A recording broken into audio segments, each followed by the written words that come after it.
Hey G-Fans, Gojifan93 here, and welcome to the long-awaited Godzilla Retrospective series. In this series, we will be covering every single Godzilla game from 1983 to 2016. So, sit back and relax, we got a lot of games to get through. Oh hey Goji fan, I heard you were doing a series on all the Godzilla video games? Super Godzilla Gaming? What are you doing here, and how did you get into my video? I don't know actually, but I was hanging around and heard you were making a retrospective of all the Godzilla games. Do you need any help? Not really, I've pretty much played all the Godzilla games. I think I got it. You sure? I mean, my name is Super Godzilla Gaming. You do realize there are over like 40 Godzilla games, right? Wait, over 40 games? Oh, yeah, you know what? I might need your help with this. Do you want to come along? Oh yeah, let's do it. Alright guys, well, here we go. Let's start from the very beginning. Alright, let's begin with the very first Godzilla game ever made, simply called Godzilla, on the Commodore 64, released in 1983, developed by Glenn Fisher of Codeworks. Funny enough, the first Godzilla game was actually a strategy game, and not a game where you go around destroying a city. In this game, you, the player, control the military, and it is your job to stop Godzilla. The level is a map of Japan, and Godzilla can appear at random areas. There is information on the screen telling you basic supplies you have, whether it be your troops or the population of the city, planes, etc., etc. You have 8 attack options: land attack, sea attack, air attack, move troops, move ships, missile, atom bomb, which is the most powerful attack, and quit. Depending on what move you make, the game will create a dialogue to let you know the outcome of your decision. This will tell you how many troops or planes you have left if you won. Here's a little bit of fun trivia for this game. While it is the first video game to feature Godzilla centrally, it was never officially licensed by Toho. This one and the next game to feature Godzilla, which is called Godzilla and the Martians, are both unlicensed video games, so they're technically not the first real games to feature Godzilla, but the next video game on the docket is the first official Godzilla game. So that's the first game on our list, but we have plenty more to go.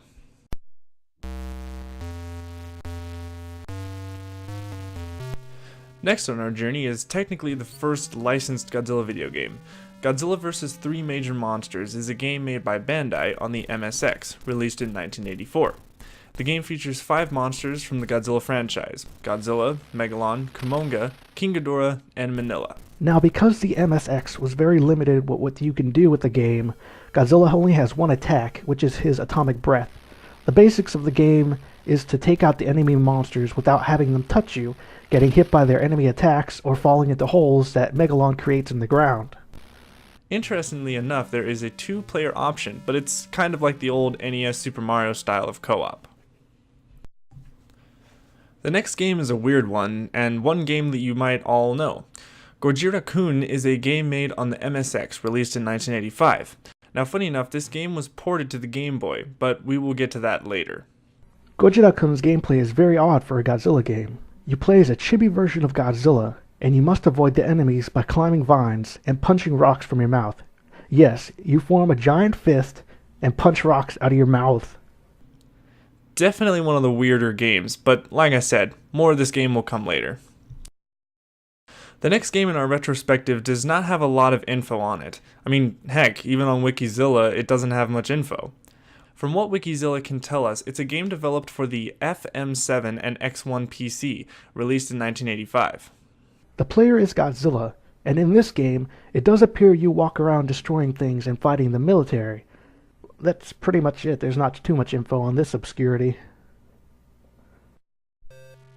Now that would be it for the old games, but there is one more to mention. A game called Monster Fair, made for the MSX in 1986, is more of a Mothra game, but Godzilla has a cameo in it. Still, it's not an official Godzilla game. Alright, let's begin with the game that everyone knows about, Godzilla Monster of Monsters, released in 1988 for the Nintendo Entertainment System. In this game, you control Godzilla and Mothra as they go through many stages fighting not only Godzilla monsters, but some other Toho Universe monsters as well. The game features a plethora of Toho kaiju goodness, including Godzilla, Mothra, King Ghidorah, Mechagodzilla, Gigan, Hedorah, Baragon, Varan, Mogira, and Gazora. The objective of the game is to advance the board by selecting side-scroller type levels and crush your way to victory. You will then eventually run into enemy monsters and will have one-on-one fight. Once you get past them, you must get Godzilla and Mothra to the end of the map to advance to the next board. While it sounds simple in concept, the game can be very hard and frustrating at times due to the bullet hell nature of the combat system. But thanks to the many health power-ups that appear out of rocks or killing enemies, it can still be very enjoyable. Even if Mothra is continually knocked to the bottom left of the screen, try that against Godzilla. Oh, it's the worst. Not a bad way to introduce Godzilla onto home consoles, but then they had to go and mess that up in the next game. Oh no, not this game. What's up, Gojifan? It can't be that bad, can it? Oh, yes it is. Let's just get on with it.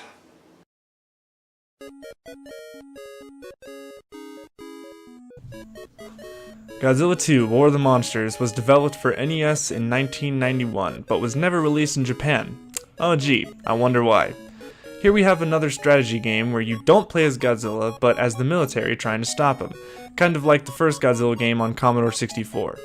As you might expect, the game was not very well received by fans because, well, the gameplay was kind of confusing. Even the booklet didn't really alleviate this problem. It's almost like a game of chess.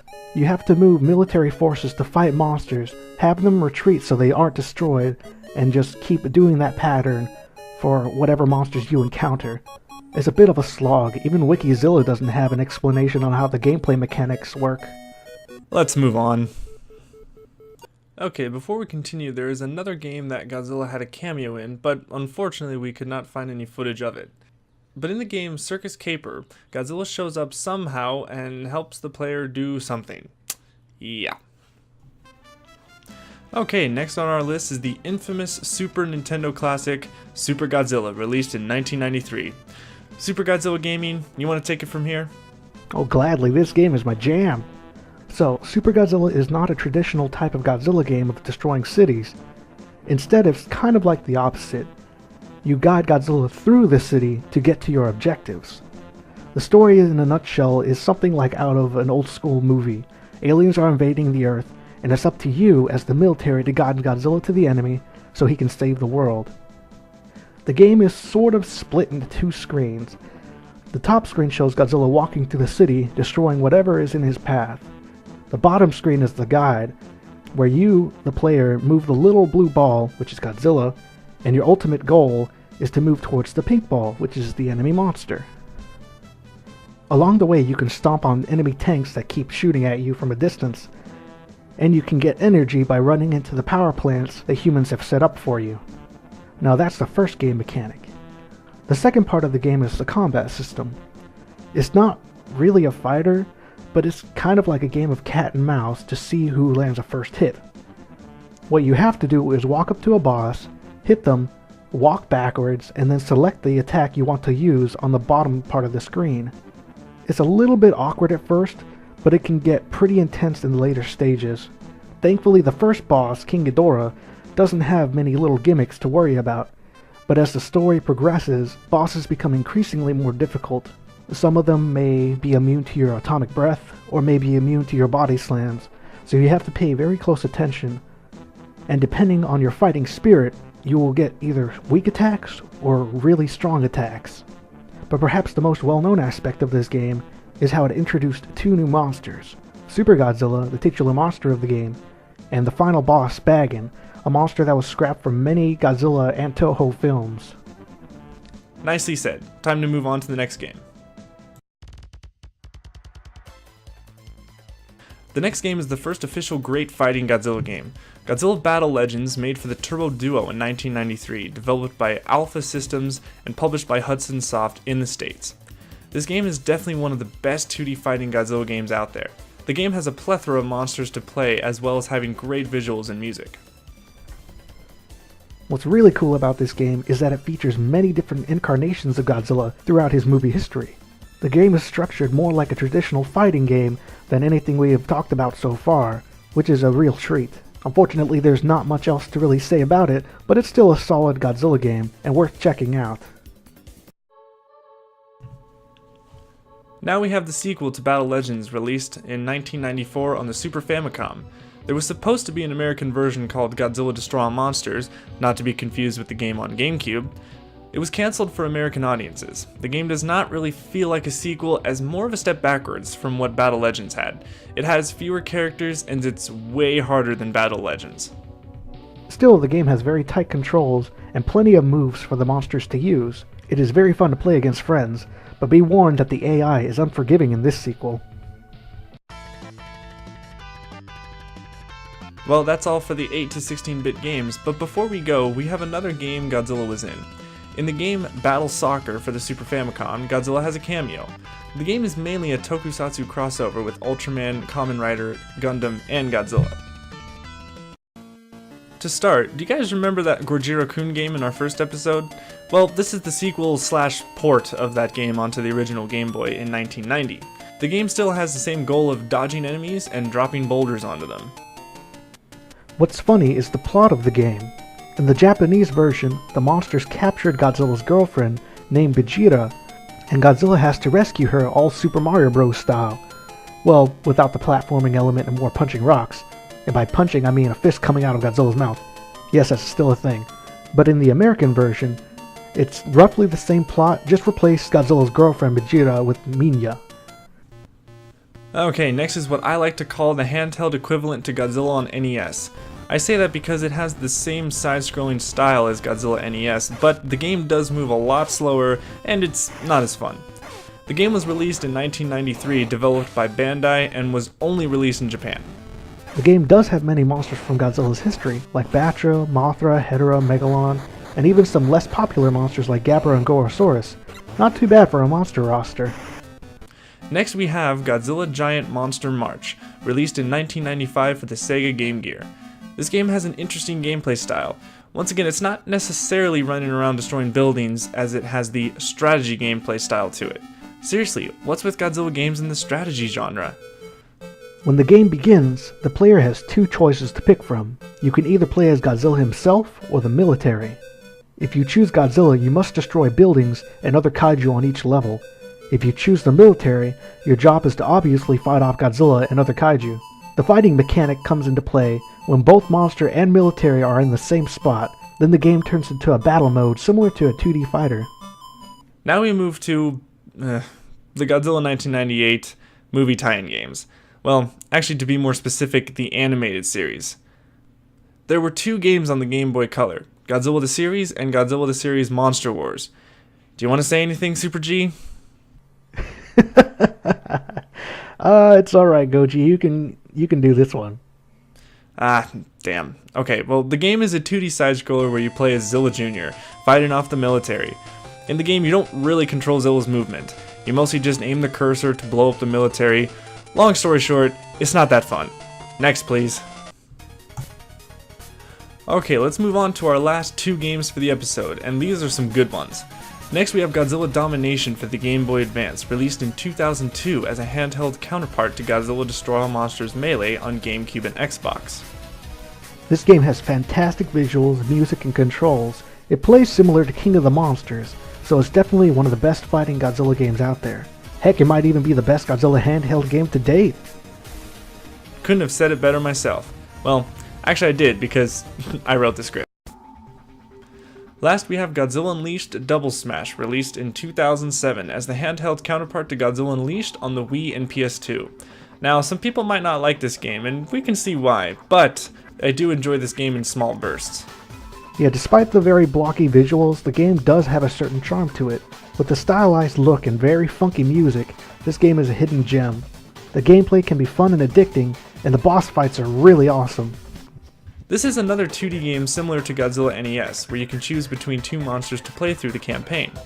Actually, this game is very similar to Godzilla on NES, as you can select Godzilla as your ground monster and Mothra as your flying monster. But there are other monsters to choose from as well. First we have Godzilla Archipelago Shock, released in 1995, developed by Sega for the Sega Saturn. Once again, we have a strategy Godzilla game. Man, what's with Godzilla and strategy games?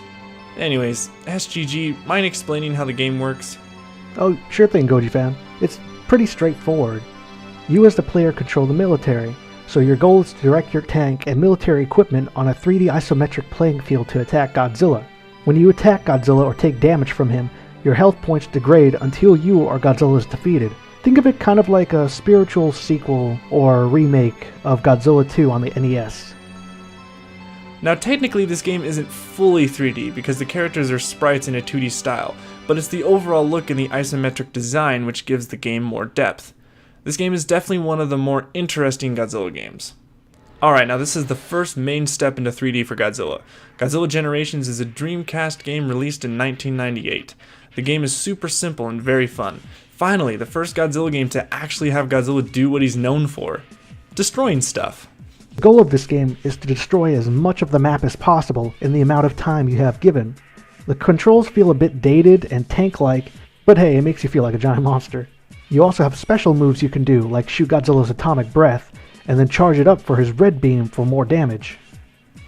What's really cool about this game is there are other monsters to play as, like Mechagodzilla 74, Minya, Godzilla 1954, Zilla, and even a giant Dr. Serizawa, where his weapon is a giant oxygen destroyer. Yeah, that's awesome. Released a year after Godzilla Generations, we have the sequel named Godzilla Generations Maximum Impact on the Dreamcast. This game isn't really a direct sequel, as the game has different mechanics, basically making it a different game. The game plays more like a rail shooter, which is a first for Godzilla games. Godzilla walks in a predetermined path of destruction as you aim Godzilla's breath to attack military as well as other enemy monsters. The game's overall presentation is amazing, and the music is definitely one of the best video game soundtracks. Also, if you're a huge Heisei era fan, this game is for you. The game basically plays out each level from the Heisei era. You fight Biollante first, with Destroya being the final boss. One thing that's strange though is Batra is nowhere to be seen in this game, which is a shame. One last thing to mention is the game's character designs are based off of concept art from the Heisei movies as well. The last game for today is Godzilla Trading Battle, released on the PlayStation 1 in 1998 by Toho. The game was only released in Japan. Well, this is a tricky one because since the game was only released in Japan and when I tried to play it, I had no clue what to do. Heck, even Wikizilla has nothing to show for the gameplay. Even looking at Toho Kingdom for any specifics that the game has, all they have are, and I quote, using cards featuring monsters from all reaches of Godzilla and Toho lore. The player must help defend the Earth from a hostile alien invasion. After defeating the story mode, the player can access duels and earn even more and rarer cards. Don't worry, Gojifan, you aren't alone. I tried this game and was left pretty confused too. But thankfully there are some helpful guides floating around to help you figure out what's going on in this game. It's surprisingly complex. It plays like a card game where you select powers from various monsters and battle out that way. Except if you use your powers it hurts you, for some reason. It's kind of weird. Ah, well, thanks for that info. See, it's a good thing you're here. Yeah, I knew you would need my help, Gojifan. Let's start with Godzilla in Arcade. This game was developed by Brand Presto, released to Japan arcades in 1993. This game is your traditional 2D fighting game.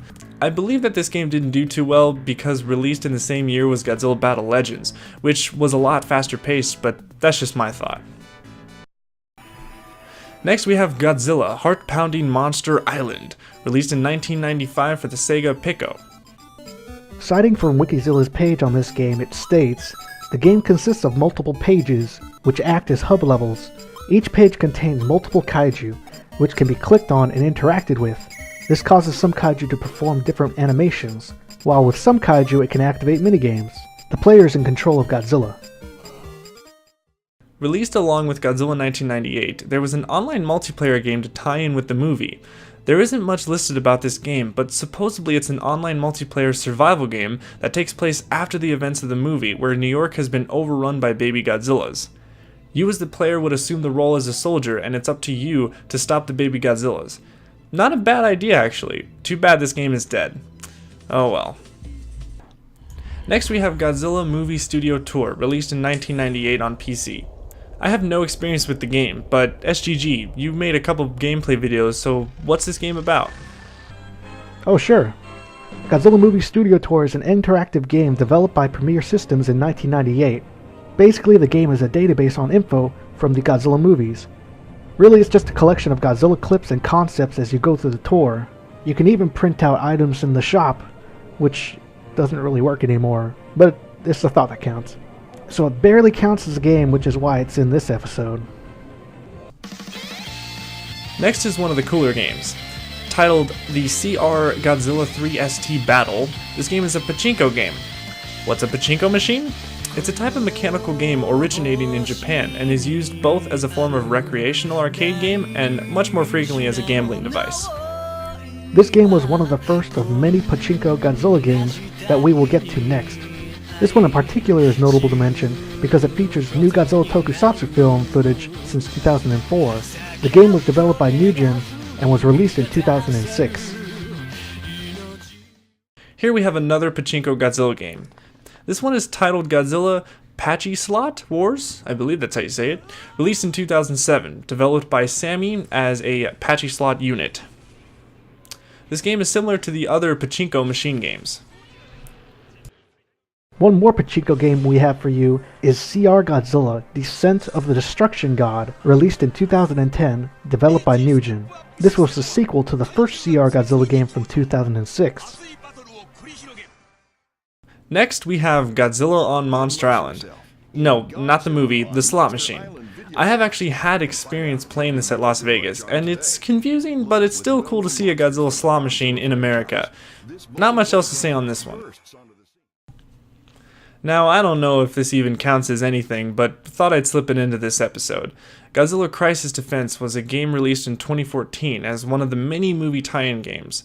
This game just had you clicking spots on a map and then it would show a clip from the 2014 movie. Nothing too special. The first game we are looking at is probably the least enjoyable game for mobile Godzilla games. Not much to say about this, but Godzilla Monster Mayhem is an iOS game made in 2009.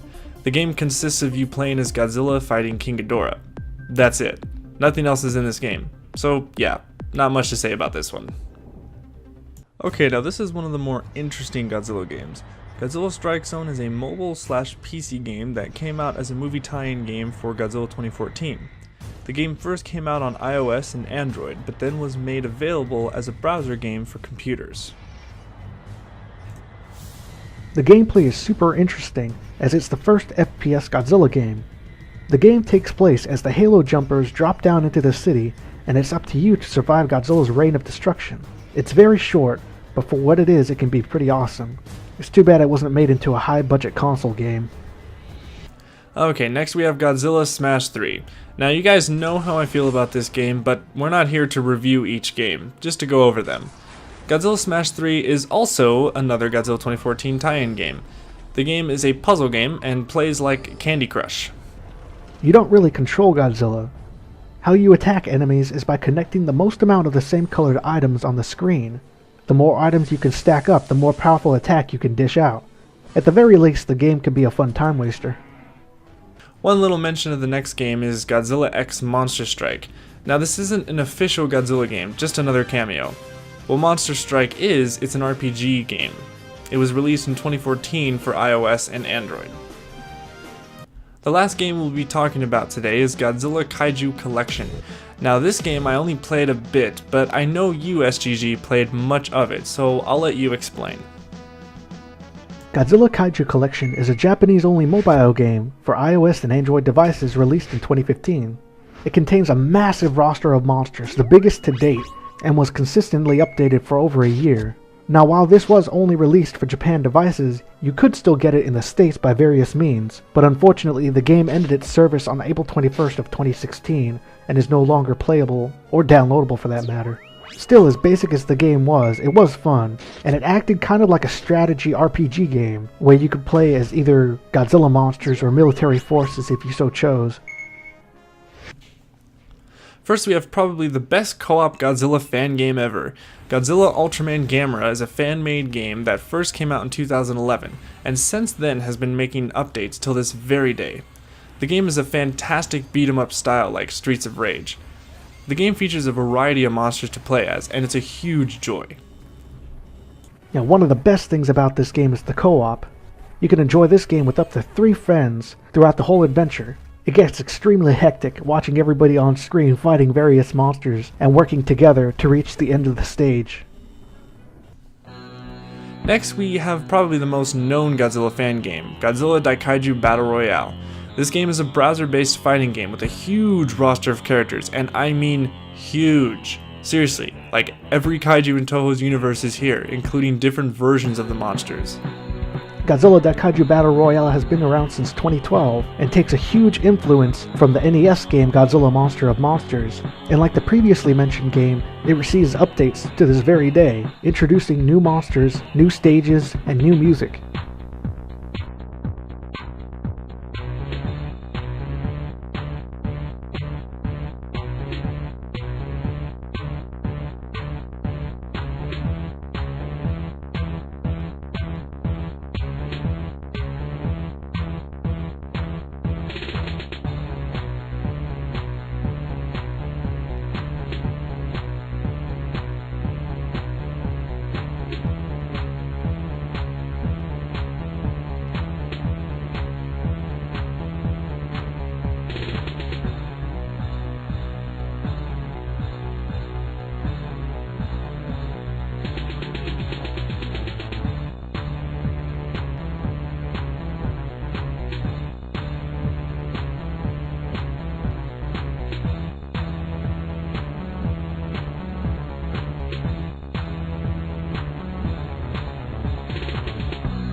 The first game to show for today needs no introduction.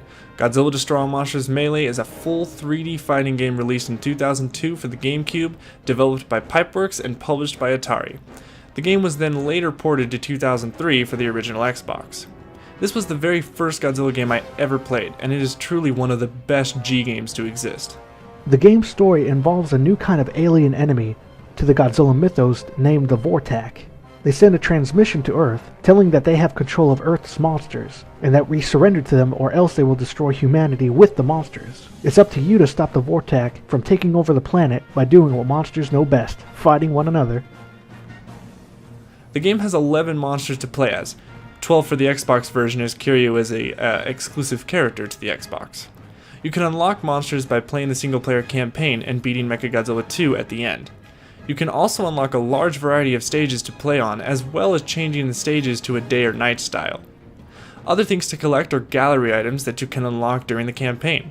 The harder the difficulty, the better chances of getting a new gallery item will appear after destroying a specific building. The game's overall presentation is exceptional. The character designs are great looking, and the stages themselves are very large for a fighting game. On the Xbox version, the graphics are greatly improved with better texture quality. The music as well has a fierce tone to it, getting you pumped to fight. How can you top this kind of game? Well, the next game certainly can.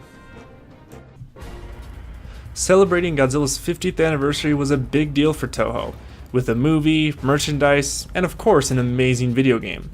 Godzilla Save the Earth is the sequel for Godzilla Destroy All Monsters Melee, developed once again by Pipeworks and published by Atari for the original Xbox and PS2 in 2004. This is arguably the best Godzilla game to date, and for good reason.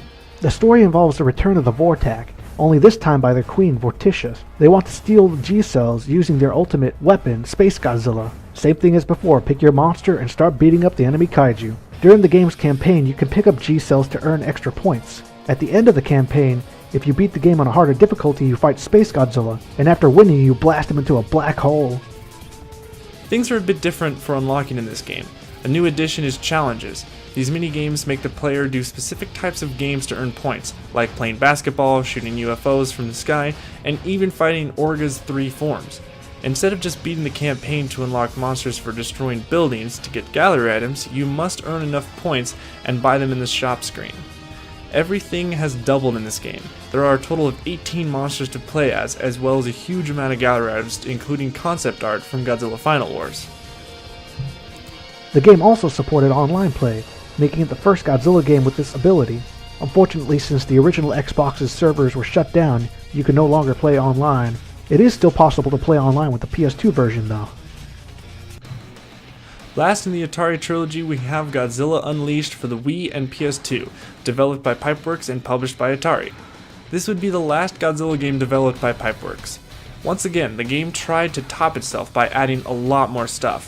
First off, let's talk about the story. The story of Godzilla Unleashed is a lot more complex than the previous games. The story takes place 20 years after the events of Godzilla Saved the Earth. It begins with a meteor shower falling to the Earth, causing major disasters around the world, such as climate shifts and earthquakes. Crystals start to appear all around the world, and at the same time the monsters begin to destroy cities due to the changes across the world.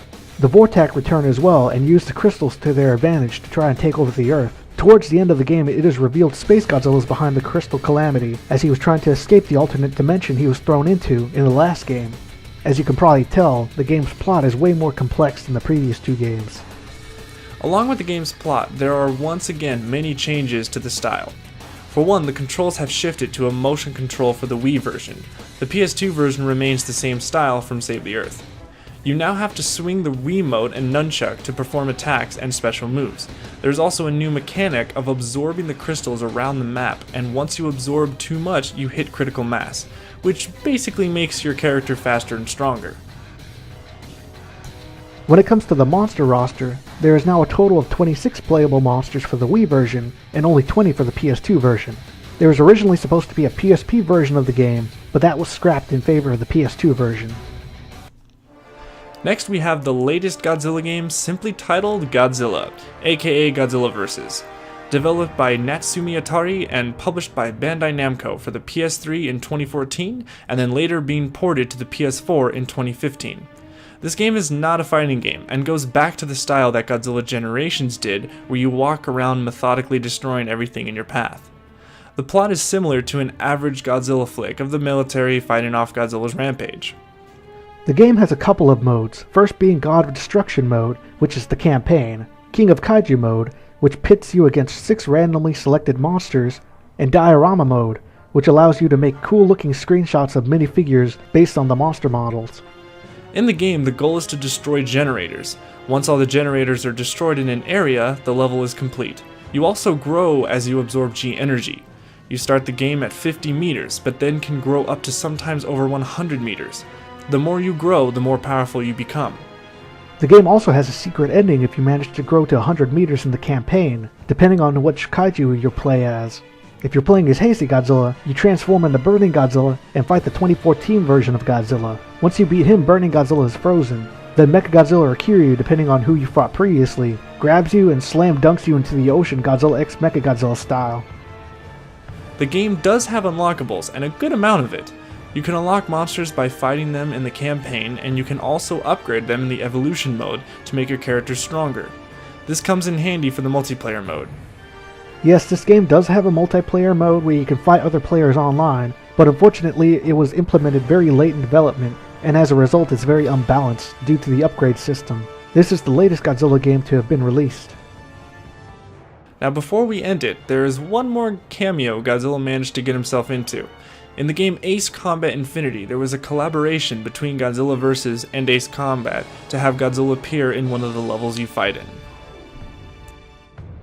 Well guys, that brings us to the end of our journey of Godzilla's history through video games. We hope you enjoyed it. We had a lot of fun making this. This was a very fun series to make, and we just hope you guys enjoyed it and got a little bit of information about all the Godzilla games out there, and even some that you didn't even know, because there were a lot of games that I didn't even know existed. I want to give a big shout out to Super Godzilla Gaming. Thanks to him, I was able to compile a great list of all these Godzilla games. There were a bunch of games I didn't even know existed that he helped me out with, and also providing some footage for the episodes. Hey, don't even worry about it, Gojifan. It was my pleasure. Take it easy. And also a big shout out goes to Toho Kingdom and also Wikizilla. Those two sites we used a lot. We cited their sites while writing the script, and they helped out a lot with information on those sites about some of the games that we didn't really know, that neither me or Super Godzilla Gaming knew about. So big shout out to Wikizilla and Toho Kingdom. Thank you guys so much. Now one more question that I want to say is, what is next for Godzilla in video games? Well, so far there isn't really anything that's new. There isn't a new official game that was announced, but there is one thing that is coming out soon called Project City Shrouded in Shadow. And that game supposedly is a survival kaiju game that has Ultraman and Godzilla monsters in it. So it's kind of a Godzilla cameo, but that's pretty much the only thing we're getting that's future related to Godzilla games. So that's what we can look forward to in the future. And once again, guys, thank you so much for watching. And as always, stay big, G fans.